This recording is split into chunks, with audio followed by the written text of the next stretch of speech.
She was just 15 years old when a man with a gun boarded her school bus. He wasn't there for money. He wasn't there by accident. He was there for her with trembling hands and eyes full of hate. He asked one question: who is Malala? The next second, bang, a bullet tore through her head and neck. The bus screamed, her classmates cried, and the world went silent. But what the gunman didn't know is that sometimes the most powerful weapon isn't made of metal, it's made of courage. That day, they tried to silence a teenage girl with a bullet, but instead they gave her a microphone. She would go on to speak in the halls of the United Nations when the Nobel Peace Prize challenged presidents, kings, prime ministers, and fight for the rights of millions of girls to go to school. But before all that, she was just a girl in Pakistan, in a town ruled by fear, who chose to pick up her school bag instead of staying silent. This is the story not of a victim, but of a revolution wrapped in a school uniform, a story of bullets, books, and the girl who refused to die quietly. Family, from the stories we've shared before, you already know. Every history we tell holds something powerful, and trust me, what you're about to hear today is no different, so let's dive in.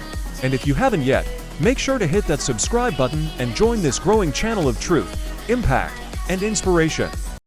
Malala was born in 1997 in the Swat Valley of Pakistan, a place so beautiful, it was called the Switzerland of the East Snow-capped mountains. Crystal rivers, singing birds, but beneath the beauty was a growing storm. The Taliban was rising.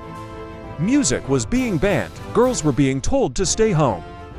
And yet, in a tiny house, behind humble walls, a father was planting a seed of rebellion. Malala Yousafzai, a school teacher, a poet, and a man who dared to tell his daughter, your voice matters, use it. Most fathers in that region told their daughters to be quiet. Ziauddin handed Malala a pen, while other girls were forced to hide their books. Malala was encouraged to dream. She spoke at school events. She challenged traditions, and at just 11 years old, she began writing a secret blog for the BBC. Under a fake name, she described life under the Taliban, the fear, the silence, the schools being burned. Each blog post was a spark in the dark. But the Taliban was listening, and they didn't like what they heard. A young girl armed with words was becoming dangerous, more dangerous than any soldier, because her ideas were spreading.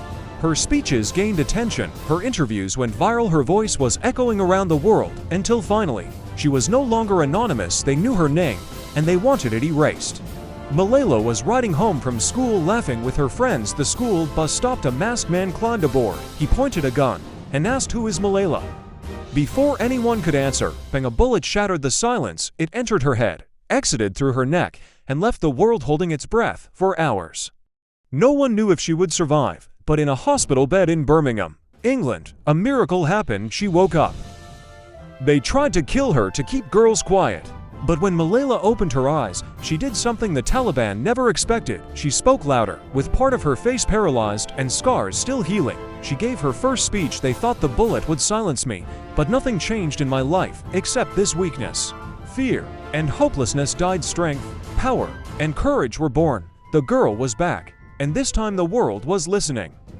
News outlets called her the bravest girl in the world. Awards poured in, books were written, interviews lined up. But Malala was never interested in fame. She wanted one thing, that every girl everywhere had the right to learn. So she co-founded the Malala Fund, fighting for education, policy change, and global awareness. She wasn't just a survivor, she was becoming a movement.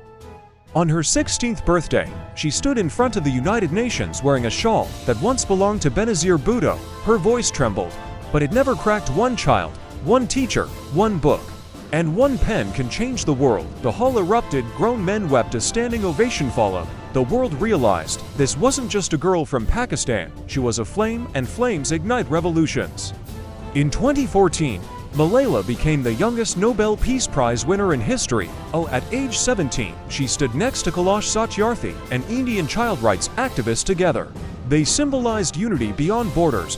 But even as the world celebrated her, Malala stayed grounded. She still did her homework. She still fought quietly, tirelessly, not for glory, but for girls still waiting in silence.